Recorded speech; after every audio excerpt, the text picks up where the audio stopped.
Free agent Carlos Beltran garnered 509 plate appearances in 2017, so there's room to add a hitter to an already prolific offense.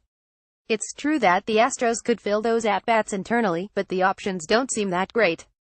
Derek Fisher struggled to a .212, .230, 7.356 line in his first 166 Major League plate appearances.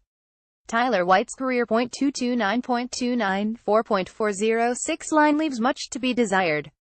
Colin Moran has a .206, .270, .382 line through just 37 big league plate appearances. A.J. Redd and Preston Tucker don't seem likely to contribute substantially at this point. Outfield prospect Kyle Tucker is not yet ready, so a stopgap solution could be beneficial, especially if the hitter brings a veteran presence similar to what Beltran brought. There's flexibility on the roster to add an outfielder or a first base type, and there's no need to break the bank. Here are some hitters who could fit on the Astros roster next season. Carlos Santana. 1B Santana is probably the biggest fish the Astros should consider. He doesn't hit for a high average, but he has good power and takes a ton of walks, and he doesn't strike out too much. He's also a switch hitter and was a finalist for a Gold Glove this season.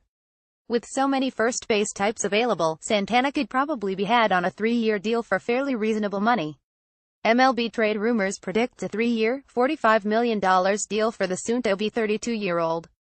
The Astros likely wouldn't be in a position to spend much more than that, but he'd be a great addition if they can get him. Adam Lind. Doffland might be my favorite option here, thanks to his potential value.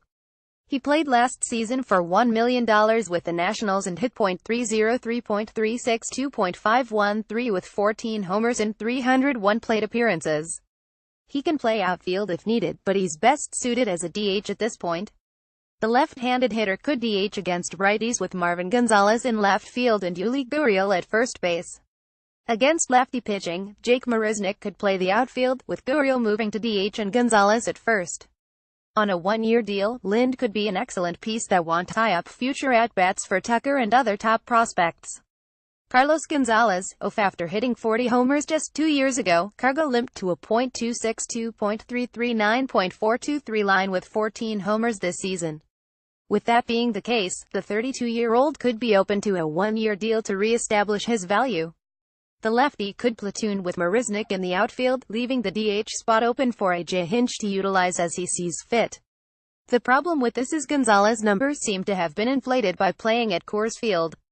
For his career, he's a .323, .383, 3.593 hitter at home, compared to just .252, .308, .427 on the road. In 2017, he hit a measly .203, .274, .332 away from Coors. It's risky, which is why it would have to be a 1-year deal to work for the Astros. But there's a ton of upside. Curtis Granderson. Granderson is an option if the Astros want a veteran presence but want to pinch pennies in doing so. The team can get him on a cheap 1-year deal to platoon with Marisnick. He strikes out a lot and doesn't hit for average, but he's got power and draws walks. And he would likely be a big plus in the locker room, which is at least worth the price of a reasonable 1-year commitment. Mitch Moreland. 1BTHE. Former Ranger would be a poor man's alternative to Santana, but still a quality player.